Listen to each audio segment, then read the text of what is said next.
Hola, muy buenos días, muy buenos días. Miren, si no fuera porque la verdad que tenemos la urgencia de resolver nuestros propios problemas, nuestra crisis económica, nuestra crisis de institucionalidad, nuestra engorrosa corrupción, si no fuera porque lo nuestro hay que priorizarlo para resolverlo, crear mejores condiciones de inversión. No es malo que tengamos un abultado presupuesto si ese presupuesto está financiado con nuestra propia generación de riqueza. ¿Qué daría yo porque tuviéramos el doble del presupuesto que tenemos actualmente? Pero si tuviésemos un aparato productivo generador completamente de riqueza, una institucionalidad bien afeitada, una institucionalidad de combate pleno a la corrupción, para que ese presupuesto, abultado al doble, al triple, pero bien sustentado con nuestra riqueza, fuera capaz de mejorar todo, mejorar esas escuelas sin techo, dotar a los hospitales de todo, construir más hospitales con médicos y enfermeras, porque miren, lo más fácil es construir el edificio para un hospital. El problema son los recursos para dotar a ese hospital de todo, los recursos financieros para dotarlo de todo, de recurso humano, tecnológico y todo eso. Entonces, si no fuera porque Honduras tiene que resolver esos problemas, y ojalá que salgamos muy pronto de este debate sobre lo que hizo el gobierno pasado. A mí me gustaría que lo malo que hizo el gobierno pasado, que la corrupción, empiece el Ministerio Público a investigar y a deducir responsabilidades penales. A mí me encantaría eso, y que el nuevo gobierno se concentre en ver cómo nos saca de la situación en que estamos. Que toda su inteligencia, que todo su esfuerzo diario se concentre en las políticas públicas en todas las áreas de la administración para sacarnos adelante. Entonces, ¿a dónde quiero llegar? Si no fuera porque realmente debemos trabajar intensamente los hondureños, hoy estaríamos hablando de esa crisis que hay en el mundo. Yo sinceramente no esperé esa escalada desde el primer día de esa artera invasión de Putin a Ucrania. No esperé la escalada, pero cuando este fin de semana ya voceros rusos están hablando de que tienen las cabezas nucleares apuntadas para Europa y para Estados Unidos, cuando la Organización del Tratado del Atlántico Norte dice que va a gastar 500 millones de euros en comprar armamento para cedérselo a Ucrania. Vean, como nací allá en los albores de la crisis de los misiles de Cuba, cuando el mundo estuvo a punto de una tercera guerra mundial, ¿se acuerdan ustedes del entonces presidente estadounidense John Fitzgerald Kennedy y del secretario del Partido Comunista, el máximo líder en ese momento de la URSS, Nikita Khrushchev? Solo recuerdo eso por lo que he leído, pero ahora nos ha invadido ese sentimiento de que el mundo peligra, de que la seguridad del mundo peligra, para que este fin de semana el canciller alemán haya dicho que va a aumentar en más del 2% del Producto Interno Bruto su inversión anual en defensa. Como 100.000 millones de euros, recursos alemanes, y todos bien sabemos la política que ha tenido Alemania después de la Segunda Guerra Mundial, de contención. Tiene su ejército, pero un ejército pequeño, nada comparable con el de Estados Unidos, con el de China, con el de Rusia, con el de Francia, con el del Reino Unido. Es que ya la situación se está descomponiendo para la humanidad. Y de remate me levanto hoy muy temprano, tomo mi carro y muy cerca de mi casa vive un pastor. Nos saludamos, buenos días mi amigo, le digo. Mire, le digo, a mí estos climas medio oscuros, nubosos, siempre me gustaron. El clima con baja temperatura siempre me gustó. Pero ya hoy que estoy viendo este clima asociado a esa invasión rusa a Ucrania, ya este clima no me gusta, le digo yo, ¿verdad? Miro muy oscuro el panorama, no solo en la temperatura, sino que en las relaciones de la comunidad internacional. Ay, Renato, me dice, los tiempos se acercan. Ahí terminó de fundirme el amigo, ¿verdad? Cuando me habla del apocalipsis y de esos tiempos finales. Ya la preocupación real existente de esa crisis y sus repercusiones en Honduras. Felicito al expresidente Flores por su editorial de hoy. Están bien todos los editoriales de hoy, los he leído, pero eso le decía a mis dos invitados hoy. Eso va a tener repercusiones en la economía mundial. Y nosotros bailamos al son de esa economía mundial y de esos conflictos que hacen que se especule mucho con un producto que es el petróleo. Este se encarece, nosotros compramos productos refinados, caros, y ya saben cómo esto repercute en nuestra economía. Entonces, vamos a eludir ese tema internacional para concentrarnos en lo nuestro y ver cómo resolvemos lo nuestro y apuntarle a lo nuestro, pero con el rabo del ojo viendo al mundo y lo que pasa en el mundo porque repercute en nosotros. Afortunadamente, si se lanzan misiles de Rusia y Estados Unidos, no los vamos a ver por aquí porque la trayectoria será otra. Solo es una broma tonta y pesada, como dice mi hija, ¿verdad? Que no sé hacer bromas. Pero es que yo creo que todo el mundo está pensando ya desde hace algunas horas en guerra mundial, con toda la barbaridad de cosas que se están diciendo y viendo en Europa y en otras latitudes del mundo. Hoy aquí en el programa, el vicepresidente del Congreso Nacional, el doctor Hugo Noé Pino, a quien le doy la bienvenida. Buenos días, Renato. Buenos días, doctor. Y el secretario de Desarrollo Económico, Pedro Barquero. ¿Qué tal, Pedro? ¿Qué tal, bienvenido. Renato? Buenos días. Mira, lo ideal hubiese sido que estuviese aquí el expresidente del Banco Central, Wilfredo Serrato, sí, ¿verdad? Y la verdad que, miren cómo fue. Quiero ser transparente. Este fin de semana, don Will Serrato nos pidió el espacio.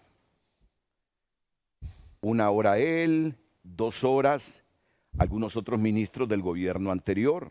Yo dije que sí, porque de todos modos nosotros hemos abordado y le hemos dado bastante espacio al informe que presentó la ministra de Finanzas. Pero luego pensé, si solo está una parte, seguro que la otra va a querer reaccionar. Y no podría negarle a la otra parte, que es el gobierno, que reaccione. Pero la parte del gobierno anterior me dice, queremos estar solos, porque ellos han tenido suficiente tiempo para exponer y en frente a frente estuvieron. No, les digo, en frente a frente estuvo la Universidad Autónoma y el Foro Social de la Deuda Externa. Son 2 entes independientes, no era el gobierno, les digo. Por lo tanto, yo sobre este tema no he tenido a nadie del gobierno, más que los resúmenes y el debate sobre el informe que dio la ministra de Finanzas, Rixi Moncada. Así que desafortunadamente, cuando les digo, tiene que estar alguien del gobierno para que haya un debate y respondan y construyamos una mejor opinión pública. Pero bueno, no me aceptaron la presencia gubernamental. Me dijeron, mira, podemos hacer el debate entre miércoles y jueves, pero danos el espacio de 2 horas el lunes. Miren, les digo, yo conozco cómo somos los hondureños. Si Will Serrato hoy lunes está diciendo algo que no convenza a Pedro Barquero, a Hugo Pino, seguro que me llaman y tendré que pasarlos al aire. Entonces permítanme, 1 hora de 7 a 8 ustedes los nacionalistas, de 8 a 9 el gobierno. Pero bueno, me dijeron que no. Entonces dije yo, bueno, ni modo, que estén el doctor Pino hoy y que esté Pedro Barquero también. De hecho, hay algunas cosas de ese informe que yo no termino de comprenderlas y qué bien que estén ellos para que nos la expliquen. No quiere decir que está descartada la presencia de los representantes del Partido Nacional. De hecho, este día a las 11 tienen una comparecencia. Es posible que mañana esté Wilfredo Cerrato, expresidente del Banco Central. Pero le vamos a entrar a lo nuestro. Le vamos a entrar a lo nuestro. Y la pregunta yo la he sacado del comunicado que emitió un gabinete económico del 2010 al 2022, que es el comunicado de los nacionalistas en torno a el informe que brindó la abogada Rixi Moncada.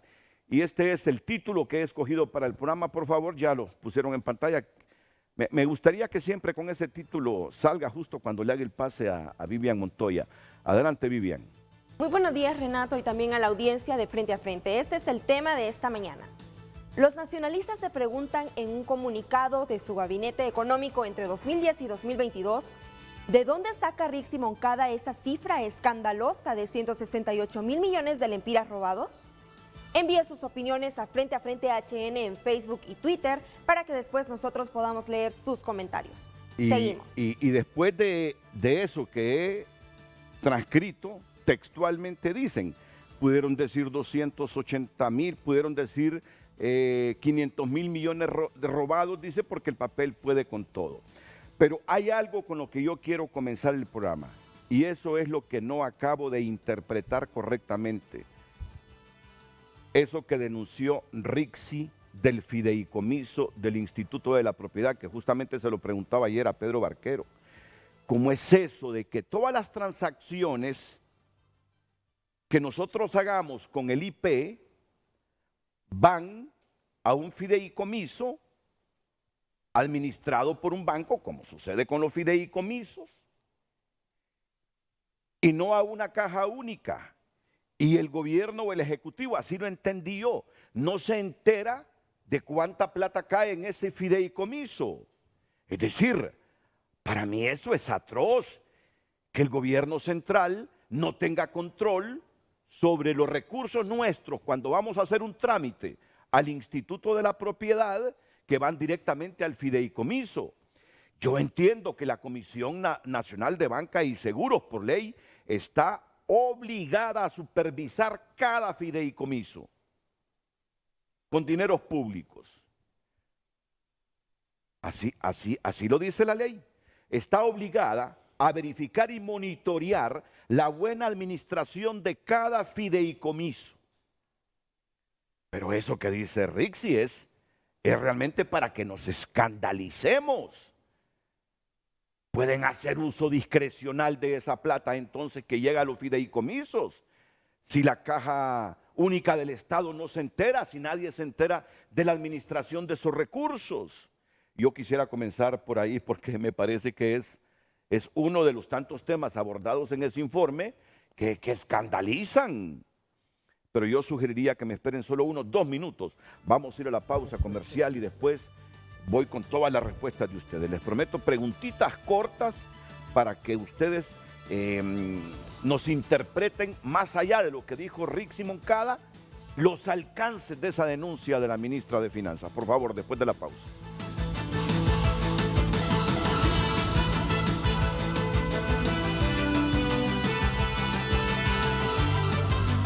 Leemos nuevamente el tema de esta mañana. Los nacionalistas se preguntan en un comunicado de su gabinete económico entre 2010 y 2022, ¿de dónde saca Rixi Moncada esa cifra escandalosa de 168.000 millones de lempiras robados? Envíe sus opiniones a Frente HN en Facebook y Twitter y después leeremos sus mensajes. Seguimos. El informe de los nacionalistas tenía varias aristas. Yo escogí una para hacer la pregunta, porque una pregunta hay que hacerla. Y busqué una pregunta que atrajera al público. Pero esa respuesta la vamos a tener tanto del doctor Pino como de Pedro Barquero en unos minutos. Pero comencemos con los fideicomisos. Es escandaloso, doctor Hugo Noé Pino, lo que dice el informe. Esa discrecionalidad con los recursos públicos manejados en fideicomisos que no van a la caja única. Y entonces ese espíritu de unidad de un gobierno pierde el control sobre esos recursos públicos por la forma como se manejan. Entonces, me gustaría conocer un poco más a fondo esta denuncia que han hecho, no solo con el fideicomiso del Instituto de la Propiedad, sino que otros fideicomisos, 70 u 80, según el informe de la Secretaria de Finanzas. En efecto, Renato, creo que habría que partir de lo que el licenciado Fernando García consideró en algunos momentos que en las administraciones del 2010 al 2022 había un gobierno paralelo. ¿Qué quiere decir? Que había una cantidad sustancial de recursos y de decisiones tomadas paralelamente al gobierno central y fuera de las leyes que rigen al gobierno central, como la ley de contratación del Estado que señaló la ministra Moncada. Y aquí quiero señalarle en primer lugar, Renato, que el fideicomiso es un contrato entre privados. Está únicamente regulado en nuestro país por el Código de Comercio. No existe una ley de fideicomisos públicos en donde regule la actividad. Entonces funciona tal y como lo señala el Código de Comercio. ¿Quiénes pueden hacer realmente un fideicomiso? Únicamente los bancos. En este caso, el sector público es una parte del fideicomiso, el banco es otro, y se nombra un comité técnico quien toma las decisiones en cuanto a la administración. Porque un fideicomiso es un contrato de administración. ¿Qué es lo que sucede en este caso? Que recursos del presupuesto público son sacados del presupuesto, literalmente, y se pasan a ese fideicomiso. Y les voy a poner un ejemplo fácil de entender. La tasa de seguridad. La tasa de seguridad es un porcentaje sobre transacciones financieras, etcétera. Pero los recursos que se captan de ahí van directamente al fideicomiso, no entran a la caja única como señala la ministra, porque en la administración se ha perdido el concepto de caja única que está establecido en la ley de presupuesto, que todos los ingresos deben de ir a una cuenta del gobierno y que de ahí deben de darse realmente los gastos. Entonces, ¿qué sucede con el fideicomiso de la tasa de seguridad? Que entran estos recursos alrededor para el año pasado de 3.000 millones de lempiras y el comité técnico decide cómo lo va a utilizar. El comité técnico del fideicomiso. Del fideicomiso, que es el mismo gobierno. Que es el mismo gobierno. mismo gobierno. Es el mismo gobierno. Entonces decide cómo lo va a gastar, cuánto le va a dar a la policía, cuánto le va a dar a la defensa, a la Secretaría de Defensa, o sea, a las Fuerzas Armadas, cuánto le va a dar a prevención, cuánto le va a dar a la Corte Suprema. Pero ¿qué es lo que pasa? Ahí usted desnaturaliza el presupuesto. ¿Por qué? Porque cuando usted hace el presupuesto general de la República, usted le pide a la Secretaría de Salud, por ejemplo, cuánto va a gastar en salarios de los médicos, de las enfermeras, del personal administrativo. Usted le pide cuánto va a comprar de medicinas. Eso está establecido cuando el Congreso Nacional aprueba el presupuesto. Pero en el fideicomiso no. El fideicomiso es a posteriori que usted informa sobre lo que hizo. ¿Y qué es lo que sucede? De que ese desglose no está. Usted lo mira en el presupuesto y lo que dice es, en los ingresos está el monto que va a ingresar probablemente. Y en el gasto, aplicaciones financieras. Aplicaciones. Y eso es muy poco transparente. Y le voy a poner un ejemplo concreto para que vayamos contestando poco a poco esa pregunta que está el día de hoy. En el fideicomiso de la tasa de seguridad existían representantes del COEP. Un día llegó un ministro de Seguridad y les planteó una factura de cerca de 300 millones de lempiras por unas compras que se habían hecho. La gente le dijo, bueno, nosotros no hemos participado, aquí no ha habido no ha habido nada. No pretenda que avalemos eso si no sabemos en qué lo han invertido. Exactamente. Entonces, ¿qué fue lo que pasó? A los días quitaron a los representantes de la tasa de seguridad y pagaron. El fideicomiso de vida mejor, 4.500 millones al año, realmente, para una serie de programas sociales que se dan, desde los ecofogones, los techos, pero también quien lo maneja es el comité técnico y después informan a la Secretaría de Finanzas que a raíz de toda una serie de anomalías se creó una instancia determinada. El del IP es el que menos conozco, Renato, pero sí, es la misma situación en donde usted le da la autoridad a alguien para que recoja recursos públicos y los use prácticamente a discreción. Todos estos fideicomisos, más de 70 fideicomisos, deben ser objetos de una auditoría, pero forense, de tal forma de que se señale de cómo se han utilizado. Tal vez los fideicomisos menos problemáticos son los que se establecen en el ámbito financiero. Por ejemplo, cuando el Banco Central hace un fideicomiso para que Banprovi lo utilice, porque ahí sí hay, digamos, toda una reglamentación. Entonces, en resumen, el fideicomiso fue un mecanismo de sacar recursos del sector público de forma paralela y utilizarlos. Mire, hay un fideicomiso de rendimiento de deportistas de alto rendimiento, 50 millones de dólares, 50 millones de lempiras. ¿Y qué fue eso? Fue una recompensa a un voto por la Corte Suprema de Justicia en el momento oportuno. Entonces, aquí hay una serie realmente de factores, de elementos que nos llevan a nosotros a señalar de que ese gobierno paralelo existía, pero el objetivo principal de eso era el utilizar los recursos públicos en forma indebida. Es decir, con absoluta discrecionalidad. Así es. Sin rendirle informe a nada, sí, ni a nadie. Y le voy a poner otro ejemplo de los fideicomisos que son aparte, pero están relacionados. Las alianzas público-privadas que señaló. Y le voy a señalar, y esto, Renato, esto no es nuevo. Muchas de estas cosas están en los informes que hizo ASJ, la ENE, por ejemplo. Le voy a poner el señalamiento.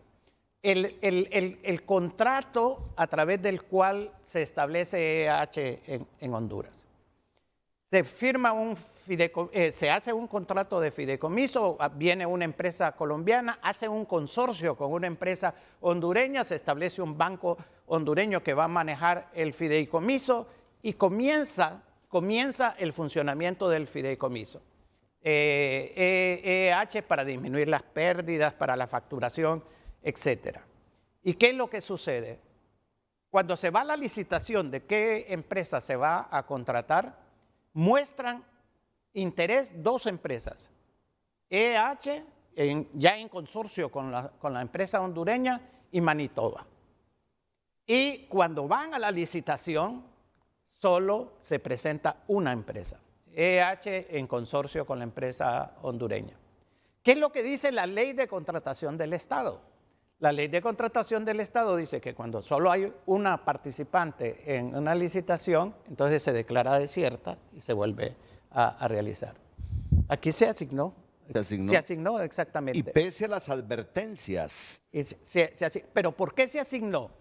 Porque la ley de asociaciones público-privadas lo permite. O sea, ya la ley de antemano ya establecía el mecanismo a través de los cuales se iba a hacer ese mecanismo. Ya como que estaba premeditado todo.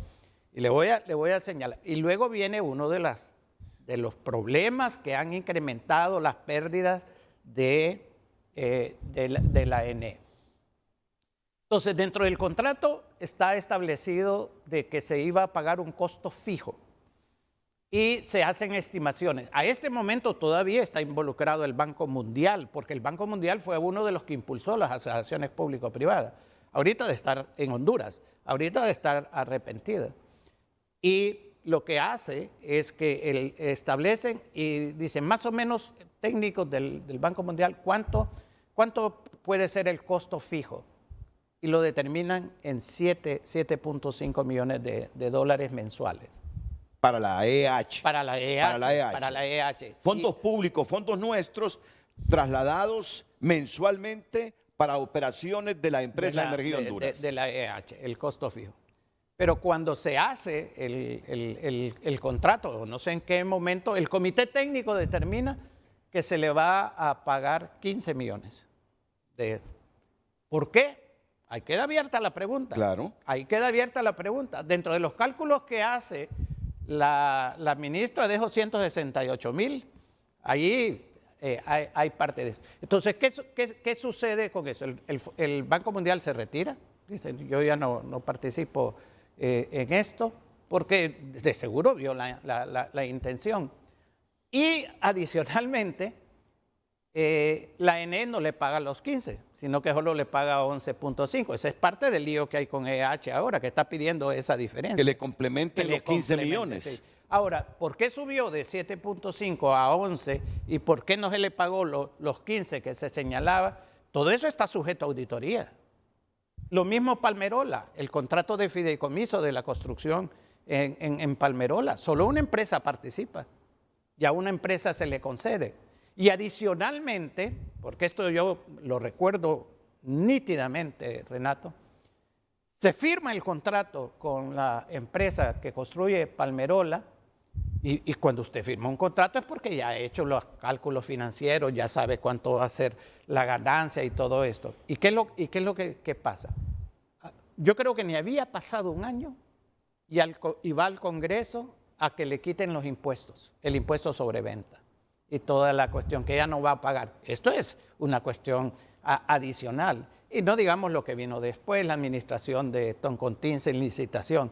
Entonces, todos esos fideicomisos, además de las demandas que están, porque en el corredor turístico hay un fideicomiso de una alianza público-privada que le está cobrando 125. Y asignaciones adicionales para la construcción de la terminal de Palmerola, aprobados en el Congreso Nacional. Si asignaciones adicionales. Terminó invirtiendo más el gobierno que la empresa, privada. Que uno que no es experto no entiende cómo en una AP, en el caso esta de Palmerola, el gobierno termina invirtiendo más y las ganancias van para el privado. Es que eso es lo que se ha dado, la socialización realmente de las pérdidas y las ganancias van hacia el sector. Entonces, en resumen, Renato, estas formas de fideicomiso fue un recurso para sustraer del presupuesto, para tener todo el criterio de poder utilizar los recursos como quisiera. ¿Y quién era los comités técnicos? Pues básicamente el gobierno mismo, ¿verdad? Pero ahí en esos comités técnicos no hay representantes de otros sectores también, en el manejo de sus fideicomisos. También, y tienen que rendir cuentas también. En el de EH está el sindicato de la ENE con 8% y tienen que rendir cuentas de por qué tomaron determinadas decisiones. Bueno, ya estoy escuchando un sonidito de Pedro con el zapato, Pino, dame oportunidad. Y yo no sabía qué era, dije yo, algún ratón, alguna rata anda aquí, pero no, era Pedro que decía, puta, denme la palabra, denme la palabra, después de la pausa comercial. Bueno, la verdad que sí me gustaría, tal vez nos atiende más adelante, en este mismo programa, la Secretaría de Finanzas. ¿Por qué Rixi destacó más e hizo énfasis en ese fideicomiso del Instituto de la Propiedad? Porque habló de una buena parte de los fideicomisos y dijo, pero son como 70 u 80 fideicomisos, dice. Pero hay uno perverso, dice, letal. Estoy recordando las palabras, los adjetivos calificativos. Dijo anticonstitucional, que es lo mismo que decir inconstitucional. Así se refirió a ese fideicomiso del Instituto de la Propiedad. Así que la producción va a hacer el intento para que nos atienda Rixi y nos diga por qué ese fideicomiso, dice, el IP recoge directamente en su fideicomiso en la banca todos los pagos que hacemos los ciudadanos. Eso no entra ni a la Caja Única ni a ningún registro de la CEFIN, es decir, de la Secretaría de Finanzas. Fue una decisión que se adoptó. Centro y fuente de la corrupción organizada en este país, sin ningún dato, sin ningún número, sin ninguna letra, sin ninguna auditoría, sin nada que pueda hacer transparentar el uso de esos fondos. No, pero antes de eso están las palabras que yo te decía. Vamos a ver, donde dice que ese fideicomiso, sigan. Vamos a ver. Hay un fideicomiso, dice, último, que se me perdió en la elaboración de la documentación. Podría ser el fideicomiso más perverso, más letal, más anticonstitucional y más ilegal. Es el fideicomiso del Instituto de la Propiedad. El Instituto de la Propiedad, que era una desconcentrada, que depende de la Presidencia de la República, no registra ninguna operación en la Secretaría de Finanzas por disposición de un PCM, es lo que le decía. O sea que toda la plata que se generaba con lo que uno hace, a ir a matricular esto, ir a matricular lo otro, traspasar un vehículo, nunca había visto la Caja Única. Todo fue al fideicomiso y ahí se manejó con discrecionalidad. Así lo entiendo. Así lo debemos entender. Muy bien, entonces me gustaría que me explicara la abogada Moncada por qué le da más énfasis a ese fideicomiso sobre el resto. Bueno, Pedro, ¿qué es lo que más a ti te sorprendió, aunque tú estás metido ahí también en la elaboración de esto y descubriendo cómo se manejaron los recursos y los modelos de gobierno en los últimos 8 años? ¿Qué es lo que más te ha golpeado, te ha impresionado? Gracias, Renato. Mira, primero me gustaría decirte que nosotros estamos 100% enfocados en resolver los problemas. Y esto que hicimos la semana pasada fue simple y sencillamente porque el pueblo hondureño nos estaba preguntando directamente en las redes sociales que cómo recibimos el país. Y está bien. Hay que darle una respuesta al pueblo hondureño. Sí. Pero nuestro tiempo, nuestro enfoque es en resolver toda esta situación más que en estar llorando sobre la leche derramada. Aquí nadie está llorando sobre la leche derramada, pero es importante que el pueblo hondureño esté bien informado. Por eso era también que ayer que platicaba contigo te pedía la oportunidad de poder estar con los exfuncionarios del gobierno anterior para que pudiéramos debatir con un debate de altura, viendo las cifras, analizando los datos para que el pueblo hondureño sepa la verdad, porque a mí no me gustaría tener personas en un foro de televisión que estén engañando al pueblo hondureño. Y por eso quería sentarme con ellos y poder mostrar las cifras de manera una discusión de alto nivel, sin ofensas, sin malcriadeces, pero sí diciéndole la verdad al pueblo hondureño. Porque, por ejemplo, una de las cosas que ellos cuestionan y sacaron un documento después de que nosotros sacamos el informe es que de dónde sacamos que se perdieron 168 mil millones de lempiras. Bueno, en realidad eso fue lo que se perdió en 2 años y pico. Si solo para la pandemia, dicho por Ricardo Zúñiga, enviado especial de Washington, específicamente para los temas del Triángulo Norte, dijo que se habían perdido 75 mil millones de lempiras en un solo año. 75 mil millones de lempiras en un solo año, dicho por el representante de Washington para el Triángulo Norte. Entonces, 168 mil lempiras es más o menos lo que se perdió por concepto de corrupción en un par de años y un poquito más. Si sacamos la cuenta para irnos desde el golpe de Estado hasta el año 2021, es muchísimo más que eso. Y está documentado no solo por el gobierno de Estados Unidos, sino que también está documentado por un análisis que hizo el FOSDE y el CNA, que muchas veces presenté aquí yo en tu programa, en tiempos anteriores, del gobierno anterior, en donde se demuestra, y no sé si ya podemos poner la gráfica, la que tengo acá en pantalla, en donde se demuestra, esa gráfica es del estudio que hizo el FOSDE con el CNA, en donde año con año, desde el año 2014 hasta el año 2018, la línea amarilla, nos ponen el estimado, según el estudio que ellos hicieron, de cuánto se perdió por concepto de corrupción en Honduras. Y pasó de 37 mil millones de lempiras en el 2014 a 65 mil casi millones de lempiras en el 2018.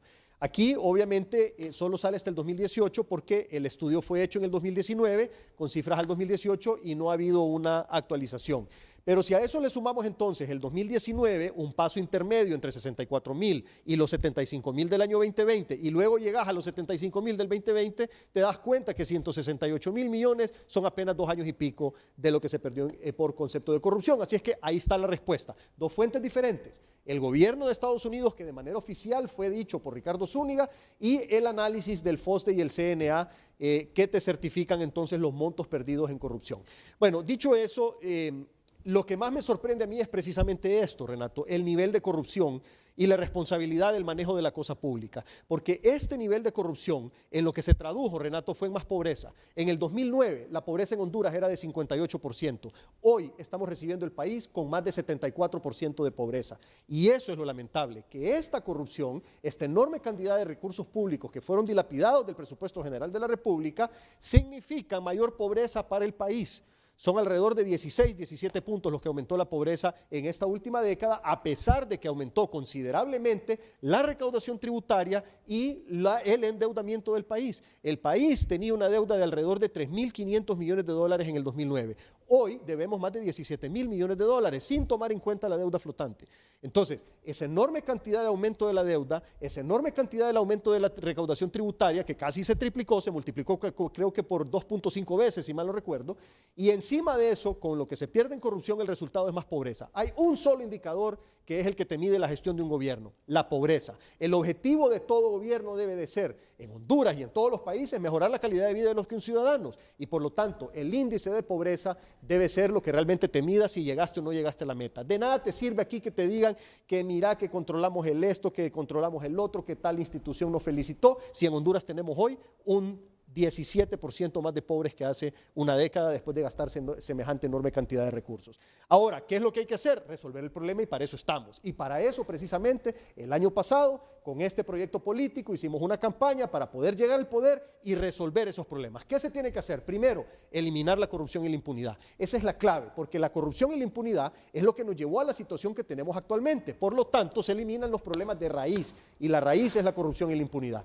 ¿Qué se está haciendo? Varias cosas. Primero, ya se nombró un representante del gobierno específicamente para temas de transparencia, que es el doctor Edmundo Orellana, que yo creo que todos los que lo conocemos sabemos la calidad de persona, la calidad de profesional y lo comprometido que está con el tema anticorrupción en el país. Segundo, ya se mandó la carta para pedir la Sisi, para que Naciones Unidas nos instale una comisión anticorrupción tipo Guatemala en Honduras, en donde esta comisión tenga dientes, y lo va a tener, Renato, le vamos a dar los dientes.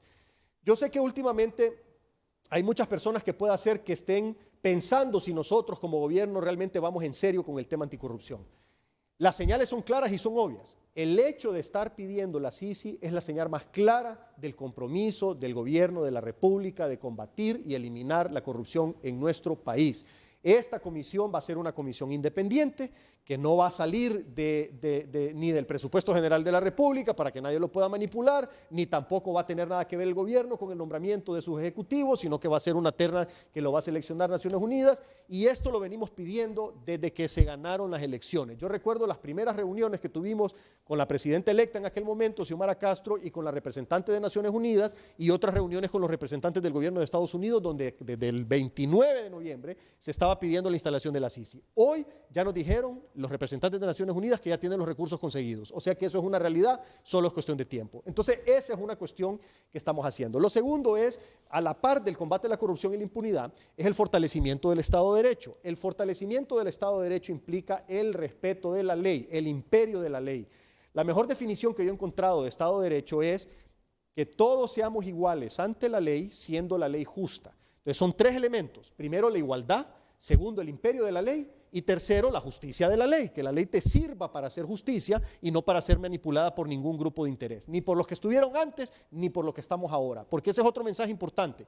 Con la captura de Juan Orlando Hernández se está mandando otro mensaje también, no solo para los que estuvieron antes, sino que para nosotros mismos. Nos tenemos que ver en ese espejo. ¿Dónde queremos estar en 4 años? ¿Queremos estar escondiéndonos de la justicia? ¿Queremos estar encarcelados, a punto de ser extraditados? Ese es un mensaje para que todos los que estamos hoy en la función pública tengamos sumo cuidado de hacer las cosas bien, porque no va a haber perdón ni por narcotráfico ni por corrupción. Van a haber consecuencias. Así es que los que hoy estamos entrando a puestos de responsabilidad en el gobierno, tenemos que tener claro cuál es el destino que queremos dentro de 4 años. Si queremos salir por la puerta ancha o si queremos salir enchachados de pies y manos. Mensaje claro para todos nosotros. Entonces, para fortalecer el Estado de Derecho se tiene que fortalecer las instituciones, se tiene que también cambiar muchas de las leyes, Renato, que ya se están haciendo. Ya en el Congreso de la República se está trabajando en la eliminación de la ley de secretos, que fue otra promesa de campaña y que es otro tema para poder combatir la corrupción y transparentar la cosa pública. No podemos tener actividades y movimientos financieros del gobierno que queden abajo de una alfombra por 30 años. Dentro de 30 años a nadie le va a importar qué fue lo que se gastó 30 años atrás y ya no va a importar si se robaron o no se robaron el dinero. La importancia es hoy que ocupamos cada centavo para poder sacar adelante el país. Otro elemento importante, aparte del fortalecimiento del Estado de Derecho y el combate a la corrupción, es también el hecho de tener una economía fuerte, una economía dinámica, creciendo y generando empleos, porque también tenemos serios problemas económicos, no solo en el gobierno, sino que también a nivel individual los ciudadanos de este país. Y ahí estamos creando una serie de incentivos. De hecho, mañana tenemos reunión de gabinete económico y ahí se van a presentar 2 proyectos de ley, uno para poder darle mayor protección a lo que es la producción nacional y otro para incentivar a los micros y los pequeños. No te puedo dar mucho detalle, Renato, porque todavía se tiene que terminar de discutir con la presidenta y una vez que ella dé el visto bueno, pues proceder a verlo en el gabinete y luego pasárselo a los compañeros del Congreso para que esto pueda ser una realidad. Pero el tema es que estamos trabajando en todos los frentes para poder sacar adelante el país de esta situación tan complicada que lo estamos heredando. Y ojo, te repito nuevamente porque he escuchado muchos comentarios. Nosotros aquí no estamos llorando, nosotros aquí no nos estamos quejando. Estamos simple y sencillamente presentando la realidad de las cosas para que el pueblo hondureño sepa. Pero estamos enfocados en la solución de los problemas porque para eso nos eligió el pueblo hondureño y eso es lo que vamos a hacer. No, si todo gobierno al inicio, como aquí no confiamos en las estadísticas, no confiamos en la institucionalidad, seguro que ningún gobierno desde el retorno a la democracia ha salido diciendo que las cosas van mal para el país. Ninguno ha aceptado que las cosas van mal. Es decir, por lo tanto, el nuevo gobierno, ante la debilidad institucional, de la información institucional y de los números, está en la obligación de hacer lo que hicieron ustedes. Darnos esa radiografía. Es un primer informe, Renato, bueno, también, porque faltan muchas ahora, cosas. Son 12 años, o sea, es más de una década, Renato, de cosas que han estado pasando y es imposible encontrar todo en apenas un mes. Les voy a decir algo. Tú que mencionaste hace poquito a Edmundo Orellana Mercado. La imagen que todos tenemos de Edmundo Orellana Mercado. Pero este fin de semana a mí me ha generado mucha reflexión un mensaje de Gabriela Castellanos. Gabriela Castellanos ha sido para todos los hondureños en los últimos años la heroína anticorrupción. La heroína anticorrupción. Y este fin de semana Gabriela ha dicho: cuando un gobierno condena con una mano a la corrupción y con la otra firma cartas de libertad, ese gobierno está condenado al fracaso moral y administrativo. Y yo estoy seguro que todos ustedes que son hombres con mucha formación y que debaten sin descalificar, ecuánimes y reflexivos, sin caer en el dogmatismo político o ideológico, les ha llamado la atención esto que ha dicho Gabriela Castellanos y Odir Fernández. Ya voy a leer los tuits de Odir Fernández. Cuando un gobierno condena con una mano a la corrupción y con la otra firma cartas de libertad, ese gobierno está condenado al fracaso moral y administrativo. Creo que la respuesta, en principio, la debe dar Hugo Espino porque es diputado del Congreso Nacional y ahí se firmó el decreto de amnistía del que habla Gabriela Castellanos. Doctor. Bueno, hay varios elementos que considerar. Nosotros somos muy respetuosos de las opiniones de los diferentes sectores de la sociedad. Al Consejo Nacional Anticorrupción tenemos mucho respeto también en el transcurso del tiempo, como usted lo señalaba, Renato, pero hay que ver varios elementos. A mí no me queda la menor duda, Renato, de que las acusaciones que se presentaron posterior al golpe de Estado en el 2009 fueron políticamente motivadas, que se utilizaron figuras como abuso de poder, defraudación de recursos, etcétera. Esa era la justificación realmente desde un punto de vista del golpe de Estado. Así que en general me parece que lo que se aprobó fue en la dirección correcta. En segundo lugar, la ley de amnistía también establece un procedimiento a través del cual se debe de certificar qué cosas son realmente políticamente motivadas, y para eso se estableció digamos, algún tipo de participación de miembros de la sociedad civil como el COFADE, que también goza del enorme respeto en nuestro país. Y un tercer elemento es que las cartas de libertad no las hace el gobierno central de la República, sino que quien las concede es el Poder Judicial. Entonces, en este caso, pese a que ha sido bastante claro que el Poder Judicial ha estado más inclinado al partido de la administración anterior, no es algo, digamos, que sea condicionado a un juez para que determine un elemento en una dirección particular. Y un elemento adicional que señalaba Pedro es que con el establecimiento de la MASI o de la CICI, mejor dicho, en nuestro país, realmente se va a tener la libertad de poder analizar cualquier tipo de casos que se haya presentado en nuestro país y durante cualquier tipo de periodos. Esa investigación la va a hacer y va a hacer las denuncias que corresponden en cada uno de los gobiernos respectivos. Ese punto es muy importante. Y aparte de esto, Odir Fernández, que es el jefe de investigación del CNA, y menciono al CNA porque ¿quién va a discutir el rol y el papel de Gabriela Castellanos y Odir Fernández estos últimos años? Si se han jugado la vida. Se han jugado la vida, dice Odir. Con el decreto de amnistía e impunidad aprobado por el Congreso, los que menos se han beneficiado son los verdaderos presos políticos, que aún enfrentan procesos penales, pero sí ya se declaró la extinción de responsabilidad penal para varios que sí cometieron actos de corrupción. Y luego agrega, instrumentalizaron a varios luchadores sociales para conseguir un decreto que les está allanando el camino para asumir cargos como altos funcionarios a pesar de sus actos de corrupción que ya fueron denunciados. Es la postura que tiene el Consejo Nacional Anticorrupción.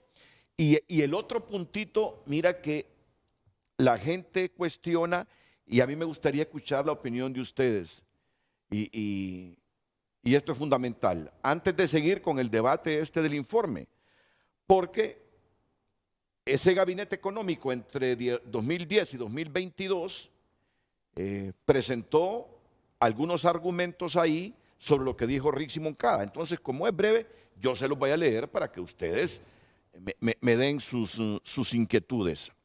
Es el del director de aduanas, de la administración aduanera, de Fausto Calix, que escucho a todo mundo decir, no tiene la edad que dice la ley secundaria son 30 años para asumir ese cargo. Pero luego viene otra versión, no, que la Constitución dice que como es ministro, porque tiene categoría de ministro, puede a esa edad que tiene hacerse cargo de aduanas. Pero está la inquietud en la gente, ¿puede o no Fausto Calix a su edad, 25 años, si no 30, como dice la ley secundaria, hacerse cargo de esa institución tan importante? Bueno, la verdad, Renato, esa es una cuestión que los abogados nos tienen que dar a conocer. Si a un caso realmente él tiene esa restricción, pues habrá que hacer la corrección, sin lugar a duda. Nosotros lo que queremos es cumplir la ley. Yo te garantizo que cuando se pensó en el nombramiento del compañero Fausto, no se estaba pensando en incumplir la ley. O sea, definitivamente esa no era la intención. Y si hay que hacer alguna corrección, pues se tiene que hacer. Lo importante es que cumplamos la ley. Aquí hay un tema también de comunicación, Renato, importante. Y volviendo al tema que tú mencionabas, no es para que sea un pacto de impunidad. Ese no es el espíritu de la ley. El espíritu de la ley es todo lo contrario, es que haya justicia, que realmente tenga cada quien lo que se merece en base a ley. Entonces, ¿qué es lo que ha pasado? Después del golpe de Estado, y te lo digo porque yo he tenido la oportunidad de hablar con varios compañeros y me han comentado las cosas que les han pasado, pero esas historias no han salido a la luz pública. Entonces, es importante que esas historias salgan a la luz pública para que la gente entienda lo que pasó. Te digo una cuestión, cuando el gobierno anterior decidía tratar de aplastar a alguien, Renato, era una cosa impresionante. O sea, yo estoy seguro que más de alguna vez vos sentiste la presión y vos sabés que yo muchas veces sentí la presión. No, pues sí, o sea, apretaban lo compartimos, duro, lo hablamos. Duro. Y eso Pasar por eso no es fácil. Y eso que lo que nosotros pasamos no fue una persecución legal, sino que era más que una cuestión de amenazas y todo ese tipo. Pero no debe ser bonito que de repente llegue un fiscal a medirte con 1 metro tu casa para ver si tenés 1 centímetro más de construcción. ¿Me entendés? Entonces, esas historias se tienen que dar a conocer. El mecanismo nos tenemos que asegurar que sirva para hacer justicia y no para que sea un pacto de impunidad. Porque lo peor que nos pudiera pasar como gobierno es que se utilice esa herramienta que queremos para que sea una herramienta de justicia como un manto de impunidad para gente que no se merezca caer bajo el amparo de la misma. Entonces tenemos la enorme responsabilidad de darle a conocer al pueblo hondureño todo con lujo de detalles para que la gente esté tranquila y sepa a quién y por qué. Al que le aplique, y al que no le aplique, que no le aplique.